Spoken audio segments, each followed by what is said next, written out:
Hello, in this video, we will introduce some basic R data structures that are most frequently used in machine learning. And we will show you how to create those data structures and how to store values, elements inside those structures, and how can we retrieve those values from those structures. And we will introduce and demonstrate them one by one and using the RStudio. The first one we want to introduce is vectors. Vectors stores an ordered set of values called elements, and the elements stored in each one of vectors should be of the same type. There are like many types of vectors, but commonly used in machine learning, there are 4 different types. Integer, which is the numbers without any decimals, and double is the numbers with decimals, and also characters are those text data such as people's name, their blood type, and also the fourth one is logical. Logical type only include 2 values, which is true or false. And noted that vectors, if you have like characters such as people's name, and you also have their such as their height, you want to store them in vectors. You cannot store them in the same vector because each vector should have the elements of the same type, so you can store them in 2 different vectors, like one character vector and one numeric vector. So let me demonstrate how you can create vectors and how you can retrieve the values from vectors. Now let me demonstrate how to create the vectors in RStudio and how to retrieve the values from vectors. So when you want to create a vector, the function we use is C parentheses. And C stands for the combine, which means it will combine the elements that you input between the parentheses. So let me quote this. Imagine now we have 3 patients' information, their name, their body temperatures, and whether they have the flu. So we want to store those 3 patients' information into vectors. Note that the body temperatures are numbers and the names are characters, so we cannot save them into only one vector. We at least need 3 different vectors. So let me create those 3 vectors. Well, because of time limit, I just copied those 3 R commands from other documents. So look at the first one. We use the C parentheses, and we include 3 different patients' names inside this parentheses. And the patient's name are separated by a comma. And the next one is temperature. The temperature is numeric value, which means there are numbers, and also they're separated by the comma. And the third one is whether the patient has the flu. Note that this is a logical type of vector, which means they only have 2 values, true or false. So if it's false, it means this patient doesn't have the flu. Otherwise, it is true.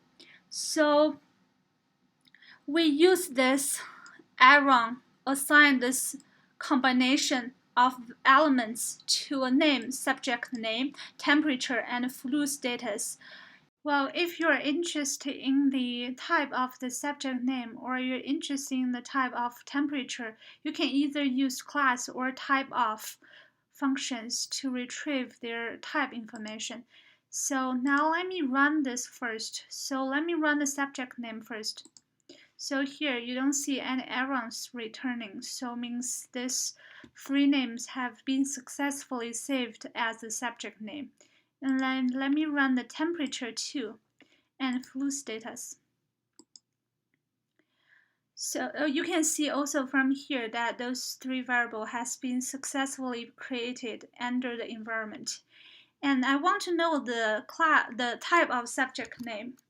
So I put the subject name between the parentheses of class function, and then I run it.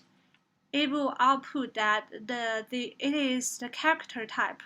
And next, I want to know the type of temperature. They have like one place decimal, so it should be double. Let us run it. It output as double. Well, there are three things I want to mention about creating a vector. One thing is, if you're creating a character type of vector, which means the elements inside the parentheses are text. So one thing you should know is that you need to remember to put a double quotation around the text you want to input, so the R will recognize them as characters. If they're not characters, you don't need this double quotation sign. The next thing I want to mention is that the vector is a sequenced, ordered numbers and elements. So the body temperature of John Doe is 98.1, and he has the flu? Does he has the flu? The answer is no, because here is false. So they are like corresponding, like they have the corresponding relations between them. The third thing I want to mention is that R is case sensitive. So when you type the R commands, remember to use the correct lower sensitive or upper sensitive letters. For example, if I change this true to a lowercase and then run it, it will return me as an error because this true cannot be recognized as an object. So let me change it back. Well, the next thing I want to demonstrate is how to retrieve the values of each element inside each of the vectors. For example, I want to know the body temperature of J Doe, which is this second element of temperature vector, 98.6. So how can I do that? Well, notice that the vector is ordered sequence of elements, so we can retrieve them by using index. So this one is index 1, this one is index 2, this one is index 3. So if I want to retrieve the second element of temperature, I will just type temperature with a square bracket, and between the square bracket, I will include the index number. So I'll input number 2, and then I run this. It will return me the second element of the body temperature of the patient, which is 98.6. Well, the next one is if I want to retrieve more than one element. For example, if I want to know the second patient's body temperature and the third, so I can use a colon between 2 and 3, which means it will return both 2 and 3. If you have, for example, if you have 6 elements, 6 body temperatures, and you want the elements from 2 to 6, you can change change 3 to 6. So here, let me run this. By adding this colon, you will return both 2 and 3 elements from the temperature vector. The next one is if I want to exclude the 98.6, I only want to output the first one and the third one. How can I do that? Well, you can use a combine function inside this bracket. So it will combine the number 1 element and number 3 element. It will output only this 2, exclude the temperature number 2. And there is another way to do so, because you wanted to exclude atom number 2, right? So you put a minus sign in front of this 2. It means you want to exclude the number 2 elements, and you run it.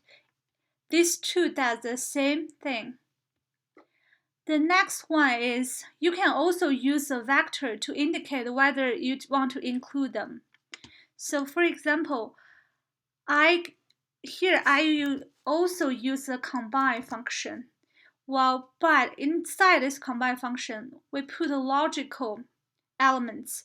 So I want the first element to output. I want the second element to output, but I don't want the third element to output. So it will only output you 2 elements, the first and the second. The second data structure we want to introduce is factor. Before we want to introduce a factor, we need to know what are the nominal values and what are the nominal variables. Well, first of all, to be a nominal value, a variable, you have to be characters. And second of all, you have to have values. Also the categories of values. For example, gender can be a good example of nominal variable.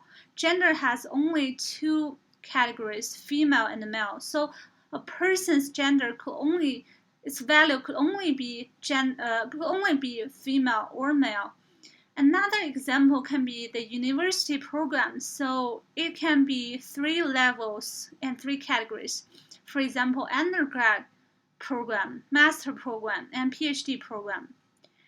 And if you store a character vector as a factor, you just tell R that the values stored in this vector are nominal values. So why not just use the character vectors instead of factors? Well, for one thing, when you store the values as factors, for example, you store gender as a factor, so R will probably give female the number 0 and the male number 1. But if you store them as character vectors, you will store them as just characters, female, male, and it will take a lot of space than just integers. And if you're trying to use a factor, you need to indicating the levels of each factor. For example, for the gender, they have 2 values, so you have to indicate that.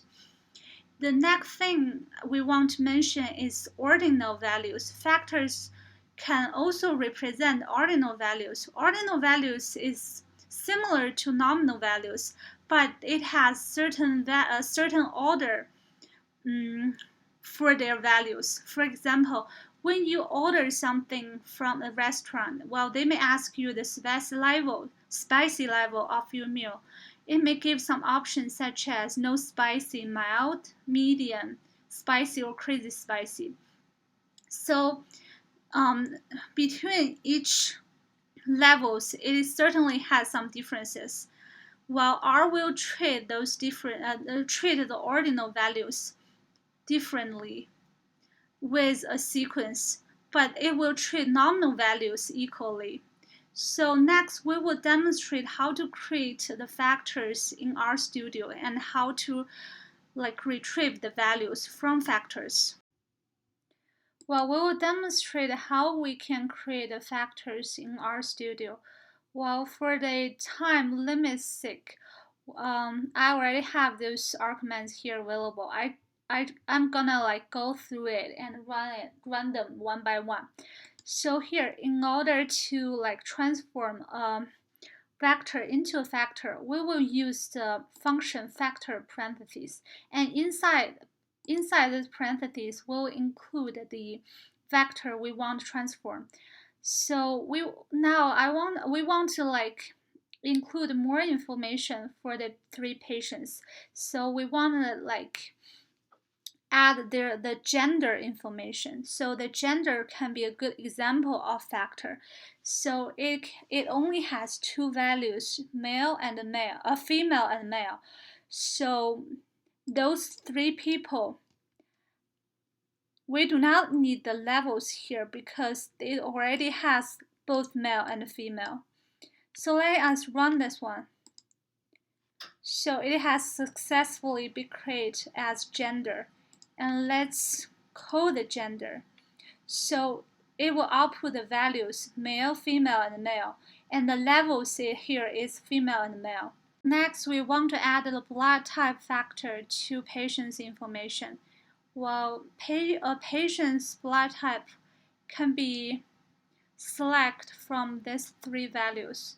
But we only have 3 patients, so we only have 3 different blood types. But we need to list the available blood type here. And so we introduce then levels equals to indicating the actual available levels of blood type. So let us run this one. And let's code the blood type. So it will show you that there are 4 different types of blood types. And this 3 patient has 3 different blood types. And next one is adding an ordered factor. This is what we have mentioned about how to represent the ordinal values. So here we want to add the illness symptom to patient's information. So here we have 3 levels of severeness of illness. The first one is mild, and then moderate, and then severe. So the mild is less severe than moderate, and moderate is less severe than severe. So we will add ordered equals to true to indicate there is a sequence, there's an order between these 3 levels.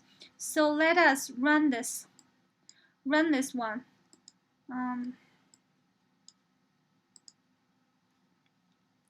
And then we will call the symptoms.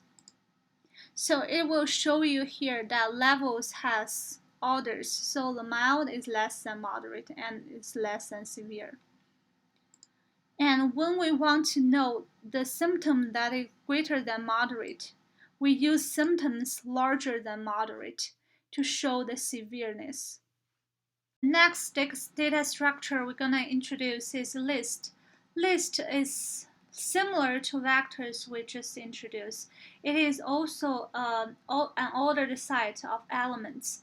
But for vectors, for one vector, the elements inside one vector should have the same type, either it be character or it numbers. But in one list, it can has various types of elements. We will demonstrate how to create a list and how to retrieve elements from a list. Well, we have created the patient's information before, such as the name, the body temperature, the flu status, the gender, blood type, and the symptoms. So now I want to create a list containing the patient number 1's information. So I will use list parentheses functions to create a list.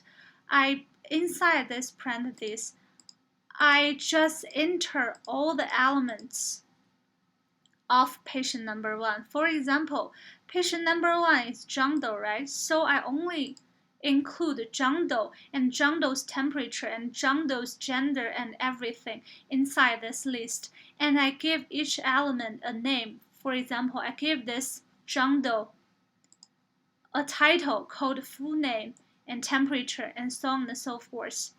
And I gave this list a name, subject 1.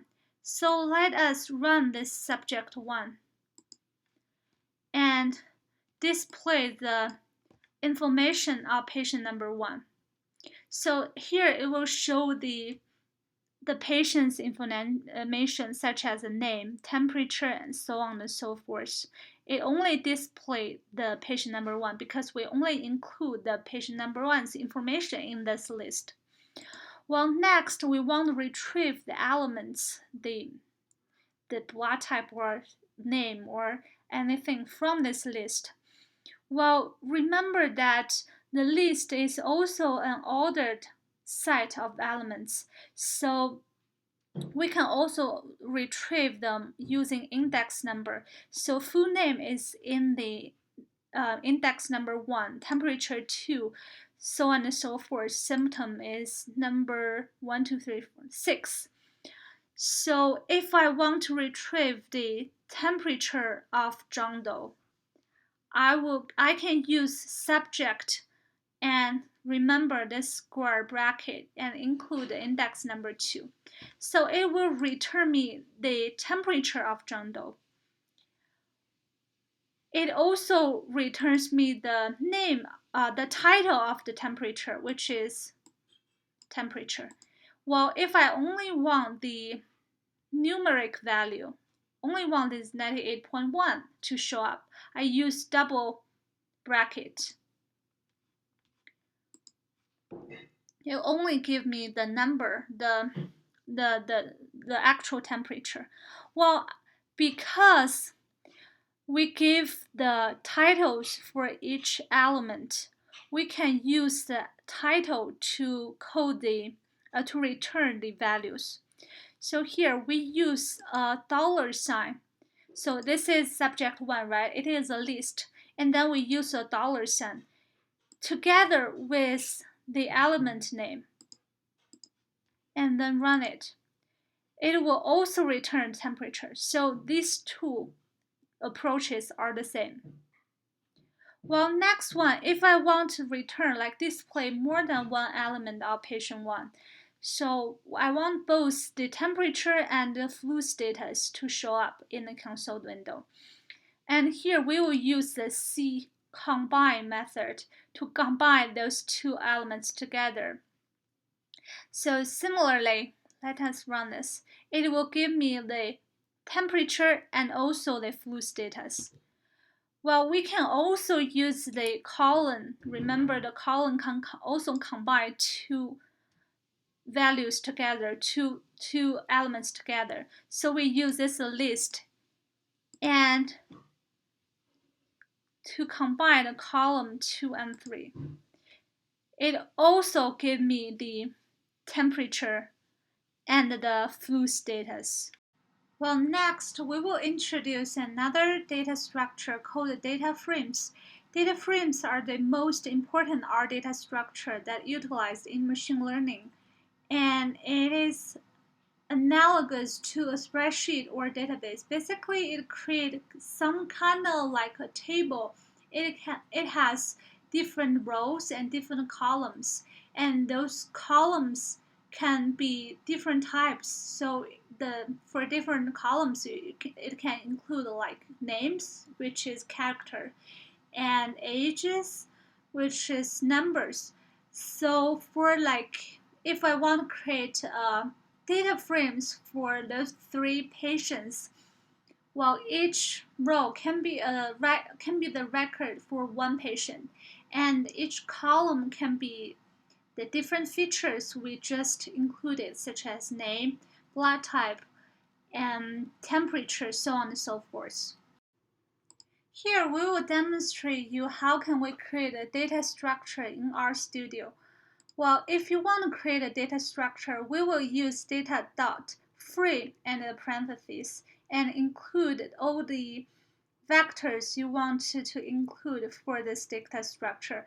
Recall that we create 6 different vectors and factors for the patient's information, and this subject name, of course, includes 3 names and temperature, 3 body temperature, and so on and so forth. Well, noted here we have a new parameter called strings as factors. Notice that the as A here is capital. Make sure you type it right when you do your own assignment. So why we need the strings as factors equals to false? Because if we do not have this parameter, the R will automatically by default treat any character vectors as factors. But we all know that subject name cannot be a factor. So by using this strings as factors equal to false, R will treat subject name as a character vector. Well, let's do this. Let's run this. Let's build a data structure and call this structure PT data, which is patient's information data. And then let's display the data frame. So basically, you have created a table, looks like a table. It has 6 different columns. Each column represents some features of the patient's information, such as name, temperature, and so on and so forth. And you have 3 rows. Each row is the record of one patient. So, you also notice that like each column has a name, a title, a column title. This title is a vector name you input here. Next, we want to know how can we retrieve those values from this data frame. Well, you notice that because each column has their own title, have their own name. So we can just use the column name to retrieve one columns of records. For example, I will use, this is the data frame name and this is the column name, and I will combine these two using this $sign, which means I will retrieve only this column from this data frame. So let me run this. Well, it only output the subject name, those 3 names. And if I want to output more than 1 columns, I can use this combine function to combine more than 1 name and 2 names. So it will output the column 2 and column 3. Let's run this. So it looks like another small subtable, only include this part. Well, next, because it is a table, the records are also ordered and sequenced, so we can also use the index number. So if we have an index number inside this, only one index number inside this parentheses, inside the bracket, means this one is a column index. So this one will output the column number 2, which is the temperature. And if we want to output more than 1 column, remember we can always use this colon sign and combine this column 2 and column 3, which is also the temperature and the flu status. So if you see 2 index number inside this bracket and it is separate by a comma, it is no longer only the column index anymore.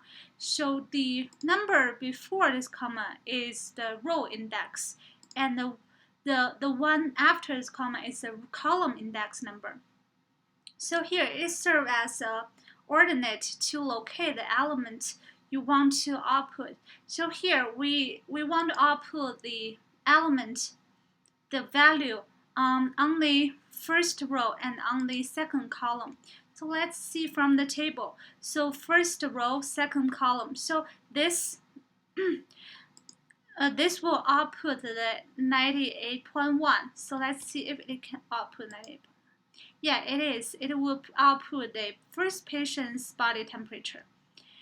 And if we want to output several rows and several columns, we can also use this combine function to combine those 2 row index and combine those 2 column index, and the output values are the overlapping values, those rows and columns. So let's see. So it will output the first and third patient's body temperature and gender. Well, another way to output a column is to leave them blank. So if you leave a row blank, for example here, if you leave the row blank, well, only type the index for column index, it will output the column 1 with all the rows. And this one, if you only have the row indexed with no column index, it would output the row 1 with all columns. And for the last one, if you don't have either like column index or nor the column index, will output all the columns and all the rows. So here, let's see. So it is the all rows from column 1. This is all columns from row 1. This is everything that in this data frame. Well, the last part is telling you that you can like mix the index number and also the column titles. So instead of using the index number, I just replace the index number with the column title. It will work serve the same purpose. And here recall that we used to use a minus sign in front of index number so as to exclude that columns or that rows. So for example, here I use -2 to exclude the second row, and here I exclude the first, third, fifth, and sixth columns. So these two also serve the same purposes. Now the last data structure we want to introduce are matrix and arrays. Matrix is a data structure that represents a two-dimensional table with rows and columns of data. This one is similar to the data frames, but what is different is matrix can only contain same type of data, which means the elements inside one matrix can only be either numbers or other types such as characters or logical. But most oftenly, matrix is used for mathematical operations. So typically, they will store only the numeric data into a matrix. And matrix is also column major order, which we will discuss later. The last one is array. Array is a multidimensional table of data, and it can have more than 2 dimensions. So it can have rows, columns, and more layers of values. But the arrays is beyond the scope of our class, so we do not discuss arrays here. Finally, we will introduce you how to create your own matrix in RStudio. Well, we usually use matrix with parentheses as a function to create matrix. Well, if you have any questions about the functions, about any methods, just using the question mark and together with the function name, it will show here under the help center the detailed parameters and applications and circumstances you could use for creating this function. So now let's look at some of the parameters for this matrix function. So first of all, the first parameter is data, that the numbers you want to include in this matrix. And the default number of rows and number of columns are all equals to 1. And the default by row is equals to false. So that's why I said the matrix is column major. So it will first satisfy the column and then the rows. And this dim names are the columns and also the row names, and the default number is none. So by default, you don't have any titles for the rows or columns. So now let's look at some of the examples of creating matrix. So here, you can manually type in those numbers if it's a small matrix. So here I typed 4 different numbers, and I said the number of rows is 2. So you can calculate that. So for numbers, columns, rows are the number of rows are 2. So it is 2 by 2 matrix. 2 rows, 2 columns. So let's run this. And let's see what the matrix looks like. Okay, so see it is column major because it will first fill 1, 2. on the first column and then 3, 4 on the second column. And that's how it works. But if you want to change it, the by row to true here, it will be a row measured function. So the next is the same thing, just change the row number to column number. So 4 numbers still 2 column, it's still a 2 by 2 matrix. So you can see here. So I'm still the same matrix. Well, if I want to create a 2 by 3 matrix, I will include 6 numbers in this matrix. The first parameter is, of course, the data. Remember that the data should be a vector, so need to use this combine function to combine those 6 numbers. And then you can either use the row number or the column number to indicating the number of rows or the number of columns. So the matrix knows what is matrix look like. So let's see. Here is a 2 by 3 matrix, which means we have 2 rows and 3 columns. 2 rows, 3 columns.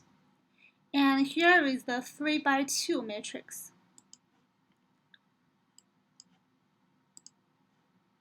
3 rows, 2 columns. Similar to the data frame, matrix can only use a column and row index to retrieve the values from the matrix. For example, this 1, 1 serve as coordinate to locate the first the number on the first row, also on the first column. So here, let's run this. It should be number 1. And this one is third column.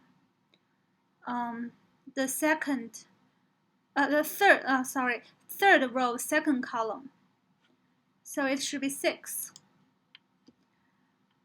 Well, similarly, you can keep the column index blank and also only use the row index. So it will output the first row with 2 columns. This will extract the first column with all rows. First column with all rows. So that's all for the data structure tutorial. Thank you for listening. Thank you for your time. Bye.